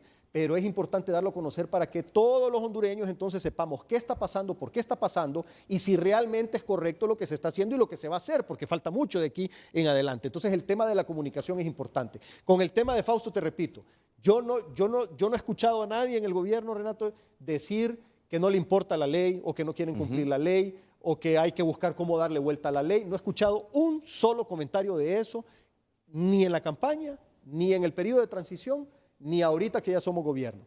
Entonces yo te garantizo que si fue un error, el error va a ser corregido. Otro elemento, Renato, que habría que señalar en el caso de las acusaciones posterior al golpe, que habría que preguntarse, toda esa serie de acusaciones al golpe se dieron inmediatamente posterior o sea, en el 2010, el segundo semestre del 2009 y en el 2010. ¿Por qué muchos de esos casos y de esas acusaciones no fueron realmente falladas por las Cortes? Tenemos 12 años que han transcurrido desde ese momento, pero lo han tenido allí durante 12 años sin ninguna explicación. Estaban realmente únicamente como una espada de Damocles en cada uno de los que habían sido señalados. Entonces, hay que tomar en cuenta estos elementos porque allí es donde se nota realmente que la mayor parte de estas acusaciones estaban basadas en aspectos políticos. Miren, hoy va a acogerse a la amnistía Marcelo Chimirri también, por aquel caso de Latin Note que fue acusado. ¿Recuerdan ustedes? Y ahí es donde la gente entra en contradicciones. Es decir, yo los conozco a ambos desde hace mucho tiempo y sé que son gente honrada, anticorrupción. Entonces, cuando estabas hablando de anticorrupción como uno de los ejes importantes del nuevo gobierno para que no se nos pierda el dinero y que éste sirva para ayudarle a los más necesitados, para políticas e inversiones públicas que generen riqueza, entonces te tuve que hacer la pregunta, mira, están diciendo que con una mano dicen, predican, pero con la otra hacen lo otro, y lo dice Gabriela Castellanos. Por eso les hago esas preguntas. Y por eso es importante, Sí, Renato, aclarar el tema y asegurarnos, y yo te garantizo que ninguno de nosotros está interesado en que esta herramienta sea utilizada como un manto de impunidad. Tenemos que entender bien el contexto de lo que pasó en el golpe de Estado, lo que pasó después del golpe de Estado, lo que ha pasado toda esta última década, 2 años más de una década, y cuál es el espíritu de la ley. Tenemos que estar vigilantes también, Renato, que ningún pícaro se nos vaya a colar para tratar de utilizar esta ley como una excusa para quedar en impunidad. En eso tenemos que estar vigilantes todos los hondureños. Y te digo una cuestión, yo te garantizo que de la presidenta Xiomara Castro para abajo, todos estamos comprometidos para que no pase eso. Y pues, entonces queremos ver que se cuenten las historias y luego asegurarnos de que nadie vaya a malutilizar esto. ¿Por qué? Porque está en juego el nombre de la presidenta, del gobierno y de todos nosotros. No solo tú te das cuenta de los comentarios de la gente, claro, yo también. Si a mí me lo ponen en las redes sociales, claro, yo lo veo constantemente. El viernes pasado puse un tuit y un montón de personas me estaban cuestionando eso. Entonces, está en juego un montón de cosas. Y lo más delicado de todo que está en juego es la confianza del pueblo hondureño. Eso es algo que no podemos perder, porque la confianza del pueblo hondureño es lo que como proyecto político llevó a la presidenta al poder y nos llevó a todos nosotros junto con ella como parte de su equipo. Tenemos que cuidar la confianza del pueblo hondureño y contando las historias historia, sacando a la luz toda la verdad, el pueblo hondureño va a saber lo que pasó y nos va a ayudar el mismo pueblo hondureño y otras organizaciones serias como el CNA a auditar de manera correcta que esta ley no sea mal utilizada. El compromiso del gobierno es eso, Renato, que haya justicia y que no sea mal utilizada, que ningún pícaro, por así llamarlo, vaya a ampararse en esta ley para después mancharnos a todo el gobierno con algo indebido. Mira, y en el caso de Fausto Calic, a mí el cipote me agrada. Y cuando le digo cipote, se lo digo de buena manera. Es un buen muchacho. Porque yo le conozco toda la trayectoria en la universidad en la última década, desde que andaba con movimientos estudiantiles en la universidad. Además, Fausto tiene un buen trato. Se nota que es un cipote inteligente. Pero me dice un televidente, no es nada en contra del joven, dice. Solo que no es correcto querer forzar un nombramiento ilegal que pongan a otro profesional que conozca de control aduanero, fiscalización, operatividad, trazabilidad, recaudación, etcétera. Aduana recauda el 42% de los ingresos del país. No pueden ni Renato jugar con las finanzas de Honduras. Bueno, a lo mejor es que miran a Fausto muy joven y no orientado en su profesión a estos asuntos aduaneros. Y ahí es donde la gente reclama. Pero a ver, hay varios elementos y no me quiero referir específicamente al tema de Fausto. Pero muchas veces, Renato, hay posiciones claves que tenés que asegurarte de ciertas características previo al tema específico de la materia. Aduanas. Mucha gente que ha pasado por aduanas se ha contaminado. Entonces, no todo el que tiene conocimiento de aduanas es un candidato perfecto para esa posición. Es buen punto. Entonces, un tema importante es primero la honradez, la ética, la capacidad de aprender también. Yo te digo una cosa, yo no tengo experiencia como ministro de Desarrollo Económico, nunca he sido ministro de Desarrollo Económico, nunca he trabajado en la cosa pública, pero considero que la parte que tengo que aprender la estoy aprendiendo muy rápido para después poder aplicar lo que sí sé en beneficio del país. Entonces, ese es el caso en muchos nombramientos. A mí no me preocupa la falta de experiencia porque todos hemos ocupado alguna posición por primera vez. La primera vez que uno fue gerente general de una empresa era la primera vez que era gerente general. La primera vez que tú fuiste conductor fue la primera vez y al final de cuentas pues vas haciendo tu camino. Pero independientemente de eso, aquí no es un tema de eso. Para mí es la legalidad. Eso sí, tenemos que aclararlo, tenemos que salir de la duda y asegurarnos de si realmente se cumplió con todos los requisitos. Y ustedes tienen confianza con la presidenta, orientar a la presidenta. Mire, la ley dice que para ser director del sistema aduanero hay que tener 30 años, así que no se puede, aunque sea un joven inteligente, brillante, con un tremendo potencial. Yo no niego el potencial que tiene Fausto Calic. Y aduanas es parte fundamental de la estrategia financiera, Renato, y te voy a explicar por qué. Parte de lo que se prometió en campaña es que no íbamos a poner nuevos impuestos en el país. Eso lo vamos a cumplir. Pero para no poner nuevos impuestos, lo que tenemos que hacer entonces es asegurarnos de tener una correcta recaudación. El tema ahorita es que todavía hay un enorme espacio de evasión fiscal y de contrabando en el país que podemos aprovechar para poder aumentar la recaudación tributaria. Ya estamos trabajando con el Banco Interamericano de Desarrollo, con el Fondo Monetario Internacional y con el equipo local, con el SAR, con Finanzas, Desarrollo Económico y otras instituciones, en diseñar un esquema que nos permita mejorar la recaudación sin abusar, sin incumplir la ley, pero que nos aseguremos de que las personas paguen de forma correcta. Dentro de más o menos tal vez un mes, porque nos están ayudando unos técnicos del BID a diseñar un nuevo decreto para asegurarnos de combatir correctamente la evasión y el contrabando, lo vamos a dar a conocer públicamente eso cuando ya esté diseñado en un 100%. Pero va a ser una herramienta, Renato, que yo te garantizo que nos va a funcionar. Y la gente al conocer esa herramienta que estamos ahorita terminando de diseñar, se va a dar cuenta que no solo vamos en serio en contra del narcotráfico, que no solo vamos en serio en contra de la corrupción, sino que también vamos en serio en contra de la evasión fiscal y el contrabando. Porque no es justo ni es correcto que las personas no paguen sus impuestos y que tengamos entonces esas enormes necesidades en los hospitales, en las escuelas y todo lo demás. Recordemos que el eje fundamental de este gobierno es la parte social.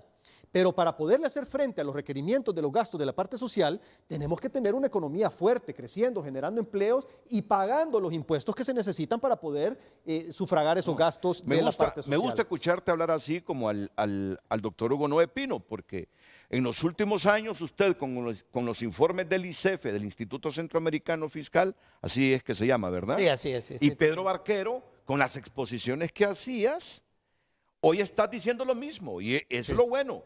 Que lo que dijiste, que lo que dijeron ambos en oposición, no en oposición, porque usted hacía informes técnicos, decir, no porque estaba en la oposición, hacía informes técnicos, pero tú eras presidente de una Cámara de Comercio y lo hacías para que se rectificara y el país entrara en una dinámica donde la economía mejorara, ¿no? Donde el país mejorara. O sea, que lo que están diciendo hoy lo dijeron, que lo que dijeron ayer, hoy lo están ratificando, que lo van a cumplir. Y ese es el tipo de gente que uno quiere, pues. Uno no quiere demagogos, que en la oposición digan algo y ya cuando están en el poder hagan otra cosa. Muy bien. Mire, usted le paró las orejas a Peter Fleming con lo que dijo de Palmerola. Le paró las orejas porque ahí está la llamada de Peter Fleming, que la vamos a sacar. Esto es la democracia, No, así es la libertad de expresión.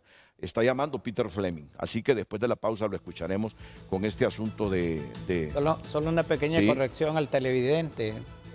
Aduanas no recoge 42% de los ingresos tributarios. No, ¿verdad? Mucho menos. ¿Como aproximadamente cuánto? Mucho menos. Yo diría que anda entre un 5 y un 10%. Pero recuerde que no hay impuesto a la exportación, solo hay aranceles a las importaciones. Si mal no recuerdo, la cantidad entre 4.000, 5.000 millones de lempiras lo que se recogen. Pero Pedro señaló algo que sí es muy importante. Y es que hay una gran evasión fiscal, o sea, se puede recoger mucho más y el contrabando es algo que también golpea en las finanzas públicas. Bueno, vamos a la pausa, enseguida Peter Fleming, pero luego tanto el doctor Hugo Pino, vicepresidente del Congreso, como Pedro Barquero, ministro del presente gobierno, van a responder a los señalamientos que hizo el Gabinete Económico entre 2010 y 2022 al informe que brindó la secretaria de Finanzas, Rixi Moncada.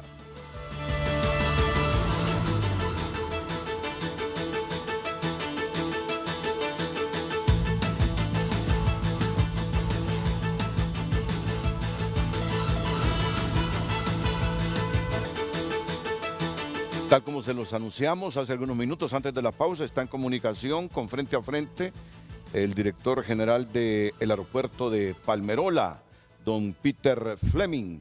Peter, buenos días, adelante. Buenos días, Renato, ¿cómo está? Un gusto saludarlo. Gracias, Peter. Bueno, principalmente mi llamada radica, Renato, en que constantemente se está haciendo un ataque al aeropuerto de Palmerola, planteándole a la opinión pública el hecho de que hubo corrupción en el mismo de que se ha manejado ciertos temas de ciertas cifras. Y nosotros desde el principio que hicimos el primer señalamiento, fuimos muy contundentes en establecer que nosotros nos poníamos a disposición de ser la primera concesión, APP que fuera revisado el contrato. No tenemos nada que esconder, el contrato es abierto, el contrato está planteado a través de también una auditoría de la Superintendencia de Asociaciones Público-Privadas, así que estamos abiertos a hacerlo, lo hemos dicho desde un principio. Lo que no es, creo, pertinente, y eso quiero decirlo con todo respeto, es que se siga estableciendo que el Estado invirtió más que el concesionario, y eso no es cierto. Las cifras fueron bien claras. El Estado de Honduras invirtió 68 millones, el gobierno español invirtió 56 millones, lo cual suman 126 millones de dólares, y el concesionario hizo también una inversión de 126 millones de dólares. Y eso lo podemos revisar en los estados financieros, lo podemos revisar en la auditoría, eso lo podemos hacer público, nosotros no tenemos nada que esconder. Lo que sí me preocupa es que estemos hablando de un proyecto que hoy le está generando al país bastantes empleos, crecimiento económico, y don Pedro Barquero, que está ahí, que es el ministro de Desarrollo Económico, debería estar más bien diciendo cómo impulsamos este tipo de iniciativas, porque generalmente generan desarrollo, generan un impacto en la economía de una zona que realmente está buscando salir adelante, una zona altamente productiva. Entonces, creo que en ese sentido, Pedro, Renato, y a sus invitados, a Pedro y al doctor Hugo Novetino, creo que es importante que dejemos las cosas claras y digamos las cosas como son. Incluso hoy, y lo hemos visto en los resultados, que podemos mostrárselos porque son públicos, el crecimiento del aeropuerto de Palmerola generó 40% de crecimiento más de tráfico de pasajeros de lo que manejaba Tom Contín. Y seguimos trayendo líneas aéreas, incluso la semana pasada, yo estuve en un evento que pudimos sacar en redes sociales, donde líneas aéreas que por ningún motivo habían empezado en Honduras estén pensando en operar a Honduras. Rutas desde Lima, desde Sao Paulo, desde Colombia. Entonces creo que hay que verlo en el entorno de lo que es. Yo a veces percibo que más bien esto es algo personal de don Pedro hacia nosotros, pero porque siempre Palmerola, ¿por qué no vemos otros problemas del país? La ENE es un problema grave para la economía nacional, pero grave, o sea, para todos, porque a todos nos impacta la energía eléctrica. Y hay otros temas que también son prioridad nacional, y nosotros estamos aquí como empresarios, como sector privado, para apoyar, para generar empleo. Pero este ataque ya es constante, Renato, y creo que se habla mucho, pero también hay un tema muy importante. Palmerola lo que vino también es a minimizar totalmente lo que es el peligro operacional de un aeropuerto y poner a Honduras un aeropuerto de primera calidad al servicio de nuestros pasajeros y principalmente los habitantes de la zona central, con mejores tarifas, con más líneas aéreas, con mayor conectividad. Apenas tenemos 2 meses y medio de haber aperturado el aeropuerto y los resultados son visibles. La economía del país, la economía de la zona, es más, todos los empleos que decían que se iban a perder, más bien se han potencializado. Entonces, Renato, yo creo que mi llamada va en función de eso, de que este tipo de proyectos se pueden revisar, si estamos abiertos a eso. Creo que desde el momento que es una asociación público-privada, donde el gobierno es socio, es parte de la asociación o del proyecto, tiene toda ¿cómo se llama? La oportunidad de venir a revisar todo, si nosotros no tenemos nada que esconder. Lo hemos dicho en reiteradas ocasiones y queremos apoyar al gobierno de doña Xiomara Castro de Celaya porque obviamente sabemos que viene con un plan de gobierno de reestructurar, de refinanciar, de buscar generación de empleo, pero atacando al sector privado, atacando este proyecto que realmente hasta ahorita lo que ha generado son resultados. Y usted lo ve en la gente, ¿verdad? Usted habla con la gente en el aeropuerto, cuando hay gente que aterriza en el aeropuerto, gente que ni siquiera utilizaba el aeropuerto de la zona central por el riesgo que tenía. Entonces yo creo, Renato, que es importantísimo que ya tomemos los temas con la seriedad que se merecen, con la responsabilidad que se merecen, y como les digo, con mucho respeto se lo digo, aquí estamos abiertos, estamos listos. Es más, nosotros fuimos los primeros en decir que si se iba a realizar algún tipo de contrato firmado en el gobierno anterior, pues de Palmerola. No tenemos nada que esconder, las cifras son reales. Aquí hay incluso 3 componentes importantes. El gobierno hace una inversión, hay fondos de reconversión de España, de la deuda con España, que también fueron invertidos, y los fondos de privados, que fueron generados no por una inversión directa, sino que también a través de un préstamo sindicado, a través de la Banca Nacional. ¿Usted cree que si hubiera corrupción, hubiera mal manejo, la Banca Nacional hubiera apoyado un proyecto de estos, lo hubiera seguido manteniendo durante el tiempo? Estamos hablando de banca reconocida, gente respetable de este país que invirtió en el proyecto. Entonces creo que el tema, Renato, queremos dejarlo claro, con muchísimo respeto, estamos aquí para generar empleo, generar crecimiento económico, que es lo que necesita el país. Si ellos tienen alguna duda, con muchísimo gusto nosotros estamos en la disposición de sentarnos, de verlo, que lo revisen, que lo auditen. No tenemos nada que esconder. Entonces sí es un tema que ya es recurrente. Hemos venido diciendo, los resultados están ahí.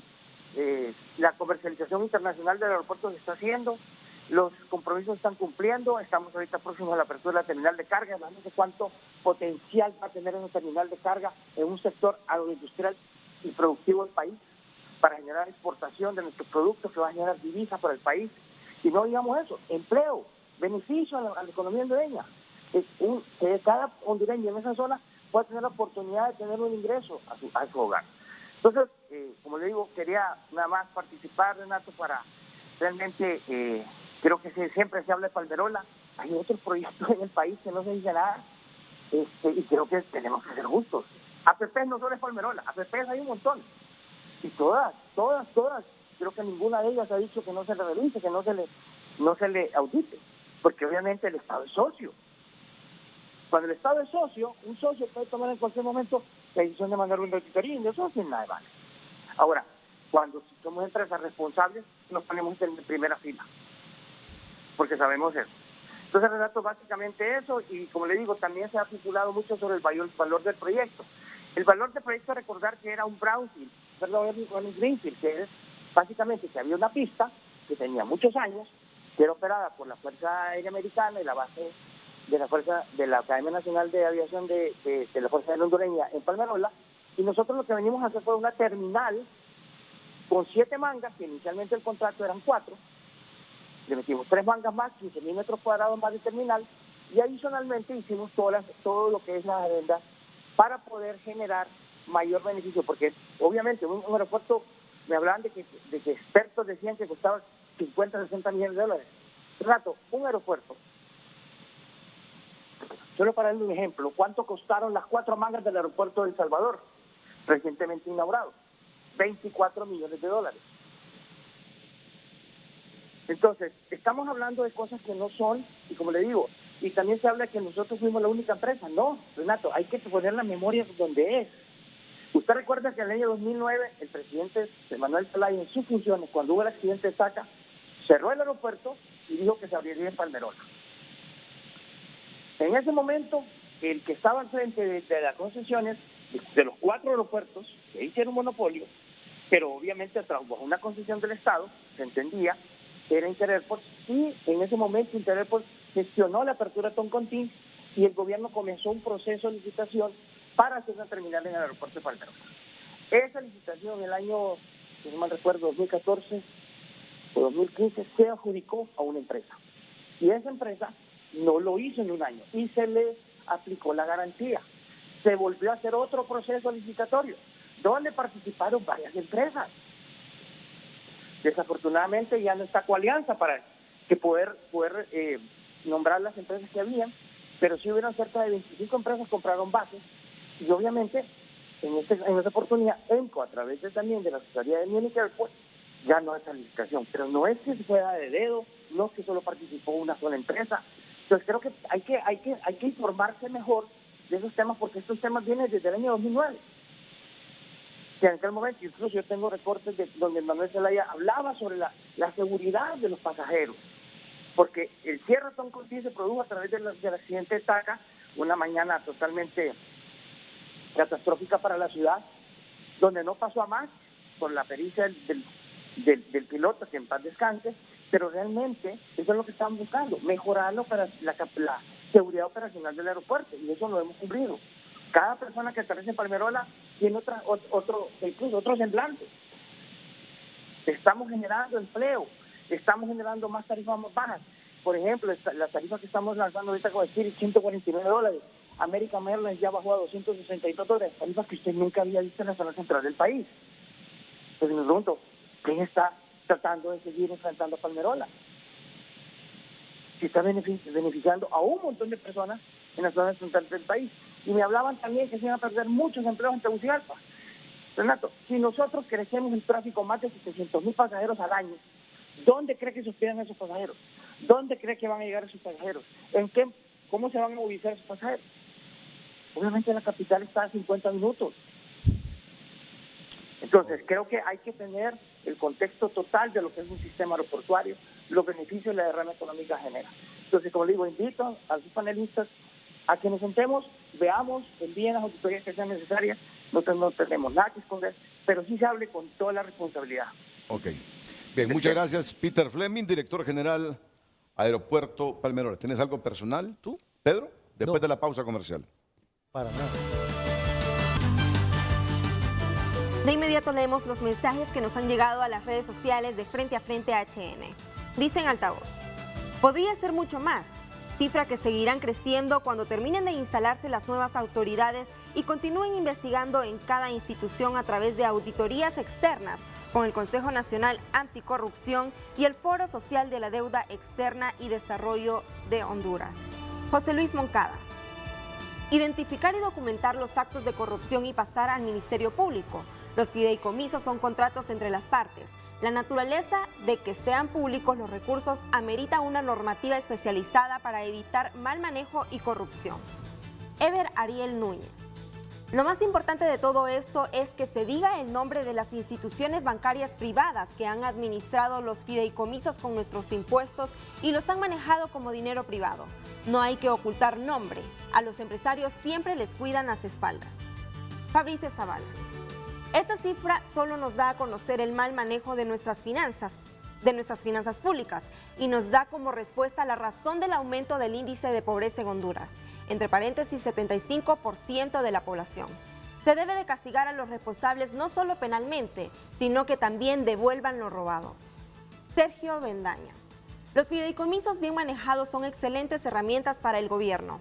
Existe una norma técnica para la operación de fideicomisos públicos y le aplican las normas para la administración y supervisión de fideicomisos.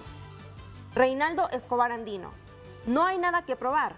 Los gobiernos surgidos del Partido Nacional de Honduras afianzaron un sistema de corrupción que facilitó el latrocinio y empobrecimiento del pueblo. Lo que se debería hacer es denunciar ante el Ministerio Público y que sea ahí que se sustente en su defensa. Xiomara Castro de Zelaya debe avanzar. Continuamos. Muy bien. Pedro, por alusión, quiero referirse brevemente a lo que planteó Peter Fleming y pasaríamos de nuevo al centro del debate en relación con la situación actual financiera del país, derivado de la administración de gobiernos anteriores. Pedro. No, mira, solo primero aclarar que esto no tiene nada que ver con cuestiones personales, esto es cuestión por el país. Hay un montón de cosas raras alrededor de la concesión de Palmerola y no podemos tapar el sol con un dedo, por eso vamos a hacer una auditoría forense y pues vamos a presentar los resultados al pueblo hondureño.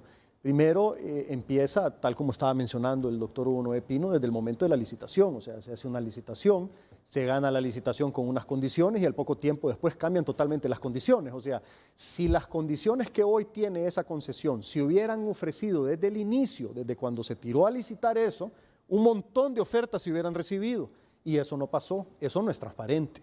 Otro tema también, recientemente, cuando estábamos en el periodo de transición, nosotros contactamos a los dueños de la concesión de Palmerola para decirles que íbamos a hacer una auditoría.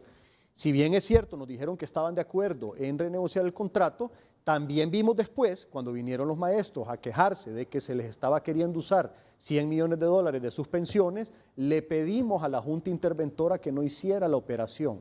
Y al final de cuentas, a escondidas, un par de días antes de la toma de posesión, hicieron esa operación y no solo fueron 100, sino que fueron aparentemente 120 millones de dólares que también estamos investigando. Entonces hay un montón de irregularidades alrededor de eso que es precisamente lo que queremos investigar y llegar al fondo con las auditorías.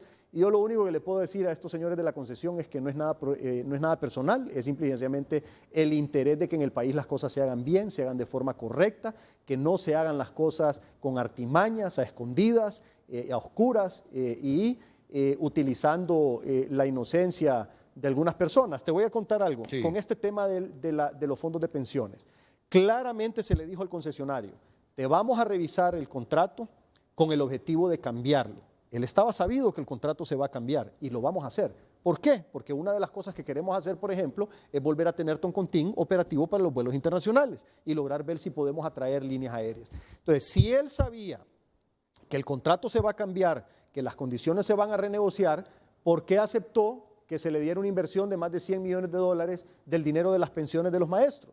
Cuando sabe que cualquier análisis financiero que hayan hecho previo a la renegociación queda totalmente inválido después de la renegociación.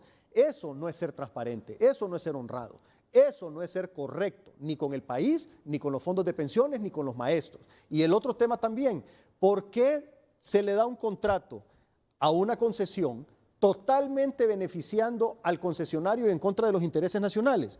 Mira, Renato, no hay manera sobre la faz de la tierra que ese concesionario pierda un solo dólar con la inversión, porque cualquier cosa que pase, lo que sea, si cae una bomba nuclear, si deja de venir gente a Honduras, si se desaparecen los aviones de la faz de la tierra, quien corre con el riesgo somos nosotros, el pueblo hondureño.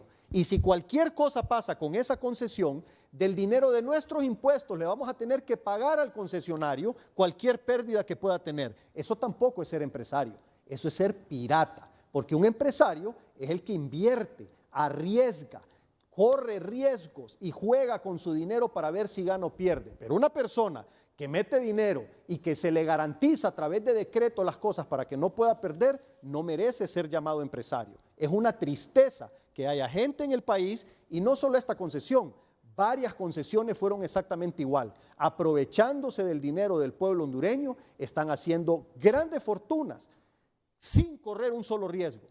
Una de las cosas que queremos renegociar en el contrato es eso, queremos verificar exactamente el valor de la inversión, porque según muchos expertos la inversión fue de 50 millones de dólares, no de 200 millones de dólares, entonces lo vamos a auditar para ver quién tiene la razón, si los expertos o el concesionario. Y en función de eso hacer los ajustes en los estados financieros para ver realmente cuánto es la proporción que le corresponde al gobierno versus la proporción que le corresponde al concesionario en base a la inversión real, auditada y verificada. Y en función de eso entonces repartir las utilidades. Pero no vamos a dejar que se siga abusando del país a través de las APPs.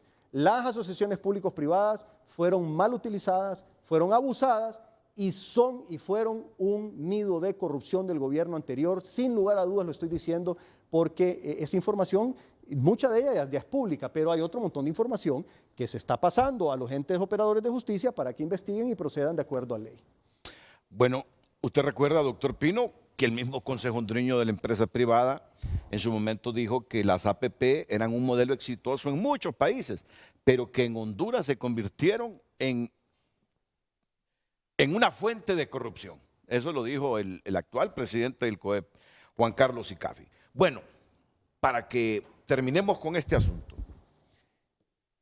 En resumen, el Partido Nacional dice que el informe de RICSI es un esfuerzo mediático para poder decir no pudimos bajar el precio de la energía eléctrica, no vamos a poder tener los combustibles más baratos de Centroamérica, ni vamos a poder eliminar impuestos como prometimos en campaña y más bien vamos a tener que aplicar paquetazos.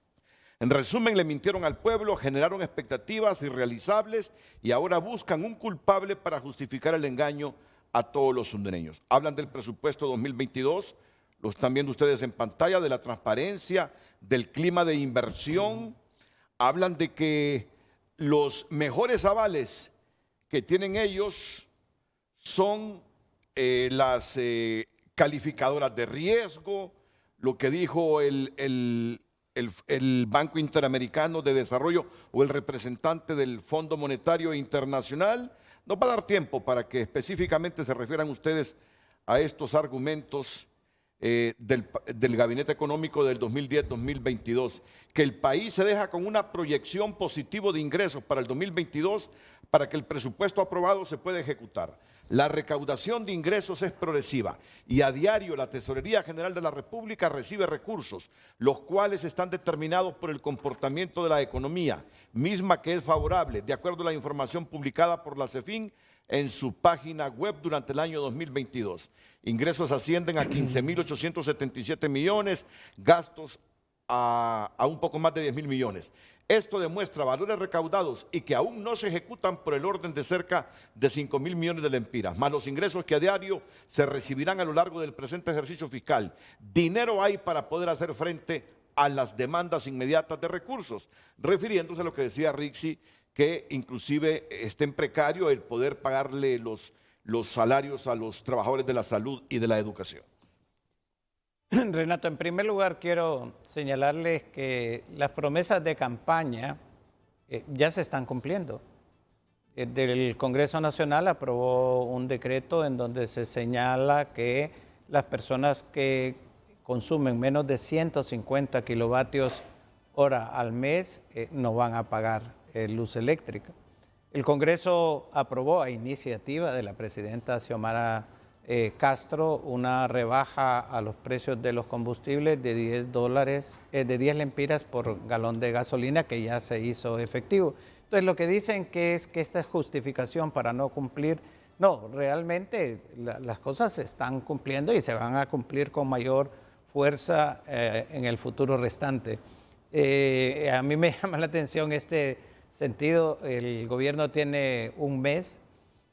Antes, Renato, se hablaba de los famosos 100 días. Sí. Y ahora ni 100 días le quieren dar al gobierno, ¿verdad? Ni los famosos 100 días. Pero en realidad lo que está señalando ese comunicado del Gabinete Económico me llama la atención por varias razones. Una, porque no hay ninguna firma. Es decir, es un gabinete anónimo. Yo creo que deberían, en forma responsable, poner quiénes son los que están firmando eso para saber, digamos, con quién estamos debatiendo. En segundo lugar, tiene una serie de imprecisiones con relación, hablan de que hay un ingreso de 480 millones de lempiras diarios y lo calculan en base a 39 días que tiene el gobierno, cuando ellos mismos saben que los sábados y domingos no son días hábiles para pagar impuestos. Y adicionalmente, cuando usted deduce sábados y domingos son 21 días, Renato, y 21 días por 480 que pone son los 8.000 millones que la ministra presentó en la gráfica. Y lo que señala realmente la ministra es bastante correcto. En esta, y lo voy a leer, la diferencia entre ingresos y gastos para enero, la diferencia era 7.669 millones positivos. Luego en febrero hay un saldo negativo de 7.285, obviamente que hay que financiar.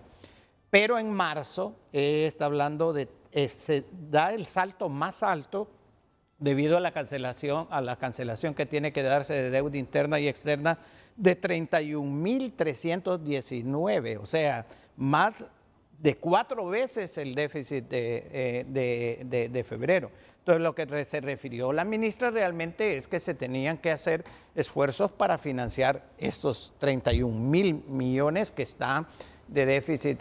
¿Y cómo se va a hacer? Bueno, el jueves pasado, dado que el Congreso había aprobado la ley de emergencia, el Banco Central aprobó el uso de los derechos especiales de giro de 355 millones de dólares y además un préstamo temporal del Banco Central de 10.000 millones de lempiras que va a ser pagado durante el transcurso de este año.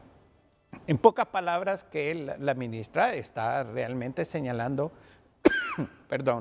algo correcto al mencionar de que digamos, en estos momentos hay un problema de flujo. Vamos a ver si le entiendo. Es que yo así soy en mi mecánica, digo yo.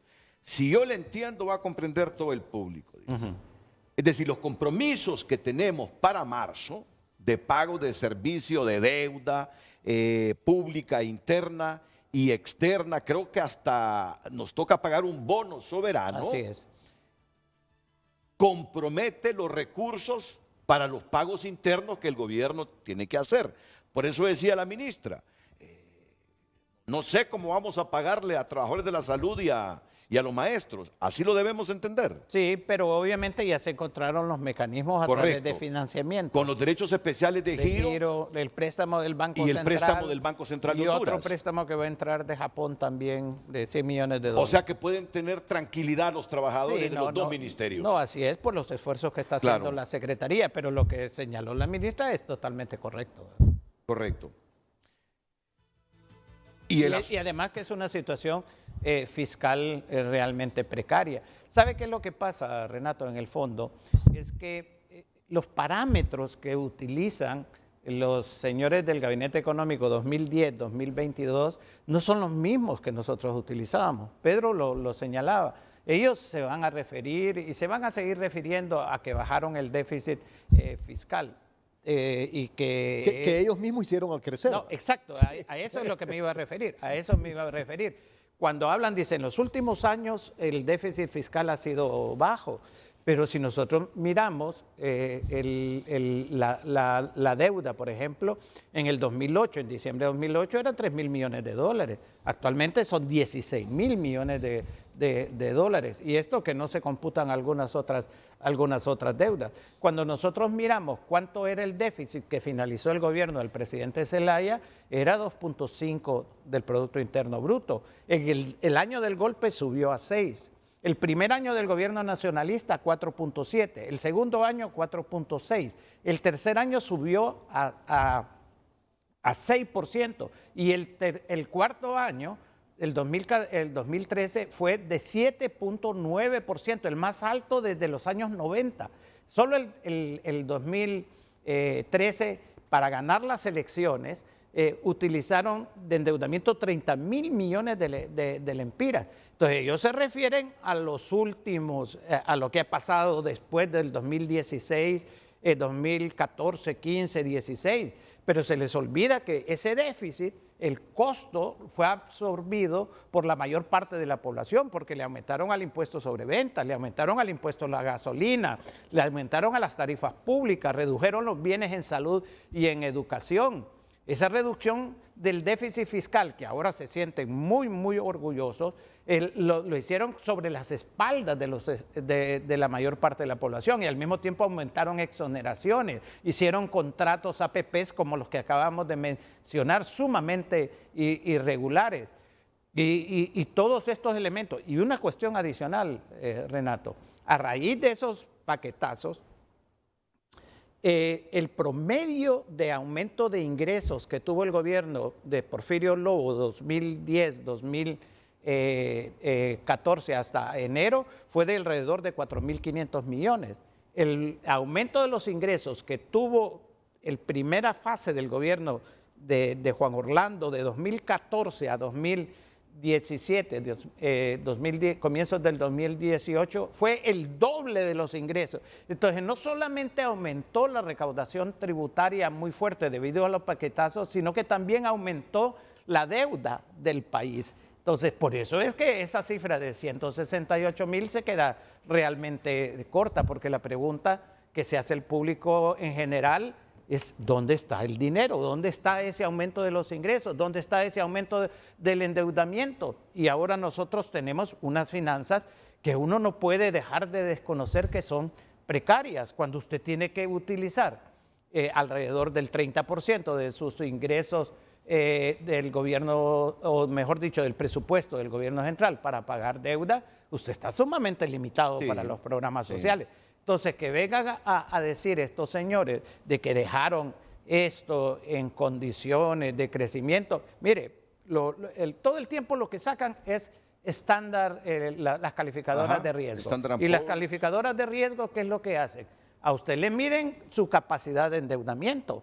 Es decir, si usted es puntual en sus pagos y miran en general, entonces, sí, ustedes se pueden sentir endeudando.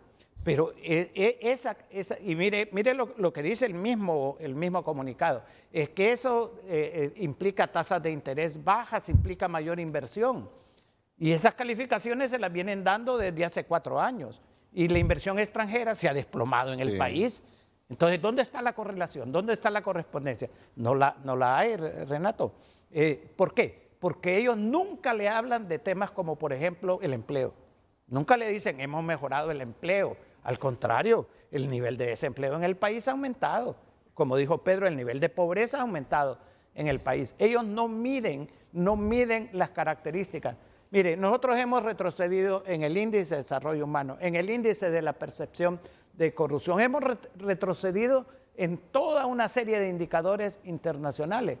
El Standard & Poor's no le mide a usted cuánta corrupción hay en Honduras. El Standard & Poor's no le mide a usted cuál es su vinculación con el narcotráfico. Así que es muy pobre el argumento que las calificadoras de riesgo realmente nos califican de determinada forma. Y una calificación que se ha mantenido en el tiempo. Cuando se hablen de que hay realmente una reducción de pobreza, de desempleo, de separación de poderes, de vuelta a la institucionalidad en el país, ahí sí vamos a estar hablando de condiciones propicias para el crecimiento económico, para la inversión nacional, para la inversión extranjera y para una economía que sea participativa e inclusiva. Si no, estamos hablando únicamente de parámetros parciales del funcionamiento de la economía. Bueno, muchas gracias, doctor. Yo ya miro que el tiempo lo tengo ajustado, pero les voy a preguntar sobre ese asunto de esas prestaciones en el mes de diciembre, que me parece que también es de mucho interés. Y algunos otros datos que proporcionará aquí el ministro Pedro Barquero. Inmediatamente después de estos consejos comerciales, no se los pierdan, porque viene información muy importante, muy pero supremamente importante.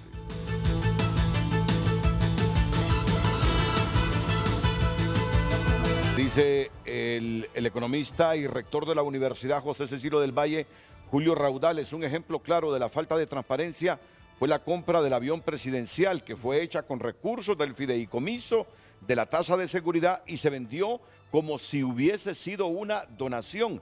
Lo más terrible es que se usó esto como excusa para no aplicar la ley de compras y contrataciones.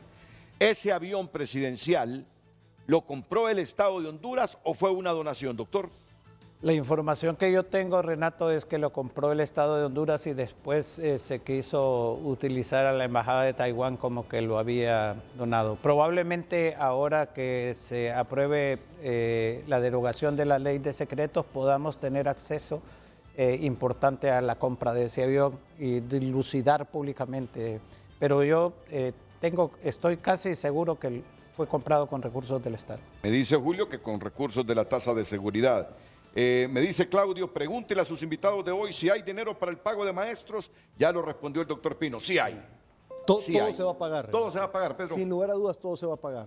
Independientemente de cuál es la condición con la que recibimos el país, pues nosotros de alguna u otra manera teníamos una buena idea de lo que veníamos. Pues, o sea, sabemos lo que estamos haciendo, sabemos lo que vamos a hacer y el compromiso es cumplir con todas las deudas del país, internas y externas. Y sin lugar a dudas, todo se va a cumplir. Karina de Cotransiu Transporte, ¿qué pasó con los fondos FIRSA y los fondos que iban a poner a disposición en la banca por medio de Banprovi? Son 1.000 millones de lempiras. ¿Qué pasó? Fondos de Foncafé, eran fondos de Taiwán. Este problema se debatió mucho en el gobierno anterior. Sí, lo que te puedo decir, Renato, es que Banprovi sí va a tener recursos y ahí vamos a poder hacer muchas cosas buenas por el país. Pero hay que esperar a que Edwin Araque haga los anuncios porque él es el encargado de esa institución. Doctor, con este asunto de las prestaciones, realmente, ¿cuánto se gastó en darle prestaciones a todos los altos funcionarios del gobierno pasado? Bueno, la ministra de Finanzas planteó, Renato, un informe parcial de esto que llega a 37 millones de lempiras. Y sí vale la pena señalar algunos de estos para que el público esté claramente señalado. Por ejemplo, el señor Enrique Alberto Castellón recibió 1.170.000 lempiras de la Comisión Nacional de Telecomunicaciones. Nelly Patricia Gekel Díaz, 1.143.000 millones. También otra Edith Mileida Copland, 771.000. David Antonio Alvarado Hernández, 1 millón, Secretaría de Desarrollo Económico. David Antonio Alvarado Hernández, otro de 263.000, otro pago. También están Jacqueline Araceli Ancheta Castro, 1.336.000 de la Secretaría de Derechos Humanos. Juan José Vides Mejía, 1.087.000, Administración Aduanera de Honduras. Luego tenemos Mauricio Guevara Pinto, Secretaría de Agricultura, 1.166.000. Carlos Alberto Pineda Fasquelo, 1.120.000. El caso de Rosana Melani Rodríguez Alvarado, 1.618.000 en la Secretaría de Finanzas. Lilian Odalis Rivera Ochoa, 2.106.000 en la Secretaría de Finanzas. Estos son algunas de las formas como el gobierno finaliza. Es importante mencionar, Renato, algo que la ministra hizo en su exposición final, que va a haber que revisar detalle por detalle de lo que el gobierno hizo posterior a las elecciones, o sea, a partir del 28 de noviembre pasado, porque es una gran cantidad de irregularidades en cuenta ese decreto que autorizó a personal de confianza del gobierno recibir prestaciones.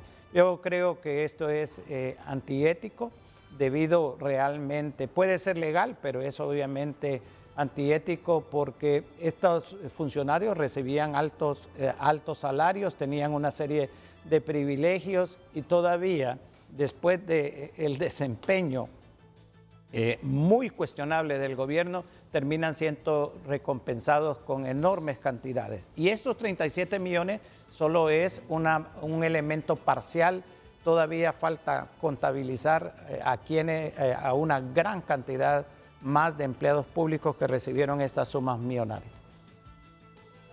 Puede ser legal, pero no es ético. Así es. Puede ser legal, pero no ético. Entonces, para que no vuelva a suceder, hagan la reforma para que no sea legal eso. Se va a hacer la reforma correcto. realmente. Pedro. Sí, mira, hay una cuestión importante, Renato, y lo que te quiero es mostrar esta gráfica que tal vez me pueden ayudar a poner en pantalla, que es la tarjeta de presentación del gobierno anterior y es la que quiero que sea, Renato, la tarjeta de presentación nuestra cuando terminemos el gobierno, solo que con cifras diferentes. Sí. El gobierno anterior está devolviendo el país con un retroceso de 26 posiciones en el Estado de Derecho, un retroceso de 46 posiciones en el índice de corrupción, un aplazado por la última década en la cuenta de Milenio con 18% en corrupción. El índice de desarrollo humano lo devuelven como el último en Centroamérica, cuando hace una década éramos el tercero, y estamos en la posición 132 del mundo. Duplicaron los hogares que viven con menos de $1 diario, pasando de 20 a 38% entre el 2018 y el 2019.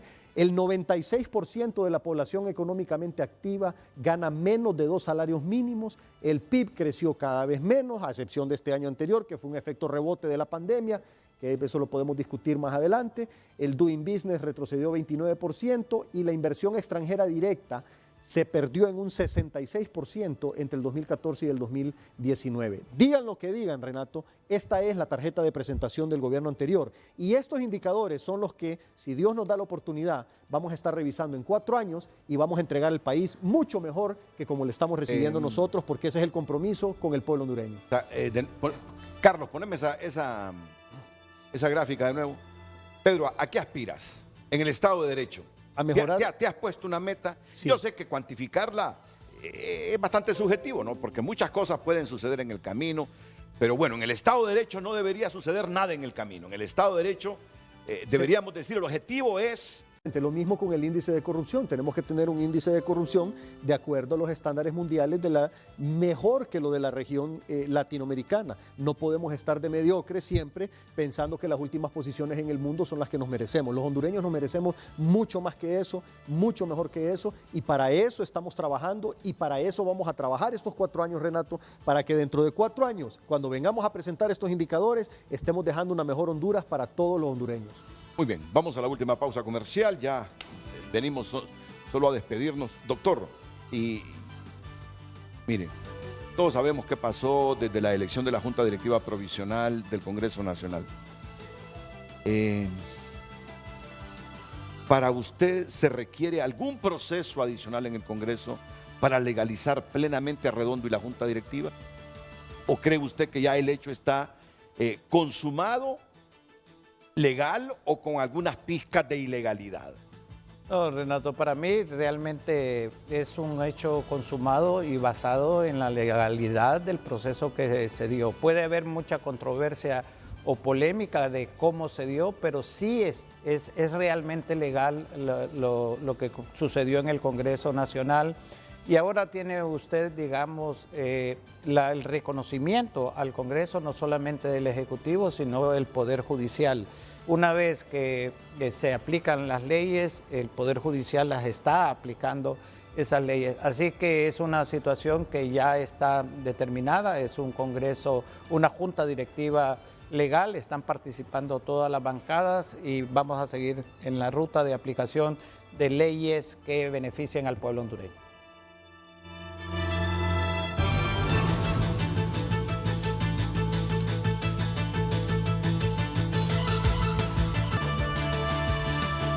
Bueno, llegamos al final. Pedro, mensaje final. Solo agradecerte el espacio, fue un gusto haber compartido con el doctor Hugo Noé Pino y reiterar al pueblo hondureño, los compromisos se van a cumplir, las promesas de campaña se van a cumplir, estamos preparados, ya estamos sembrando todo lo necesario para que en 4 años entreguemos un mucho mejor país que el que estamos recibiendo. La idea es poder sacar adelante Honduras, fortalecer el Estado de Derecho y eliminar la corrupción, mejorar la competitividad, atraer inversiones y generar empleo. En 4 años nos vemos con los resultados. Un fuerte abrazo y bendiciones. Gracias, Pedro. Doctor Pino.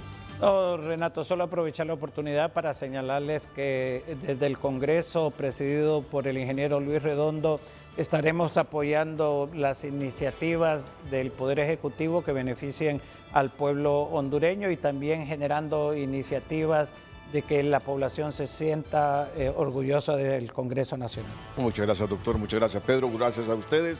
La mañana del 5 a continuación aquí en la pantalla líder.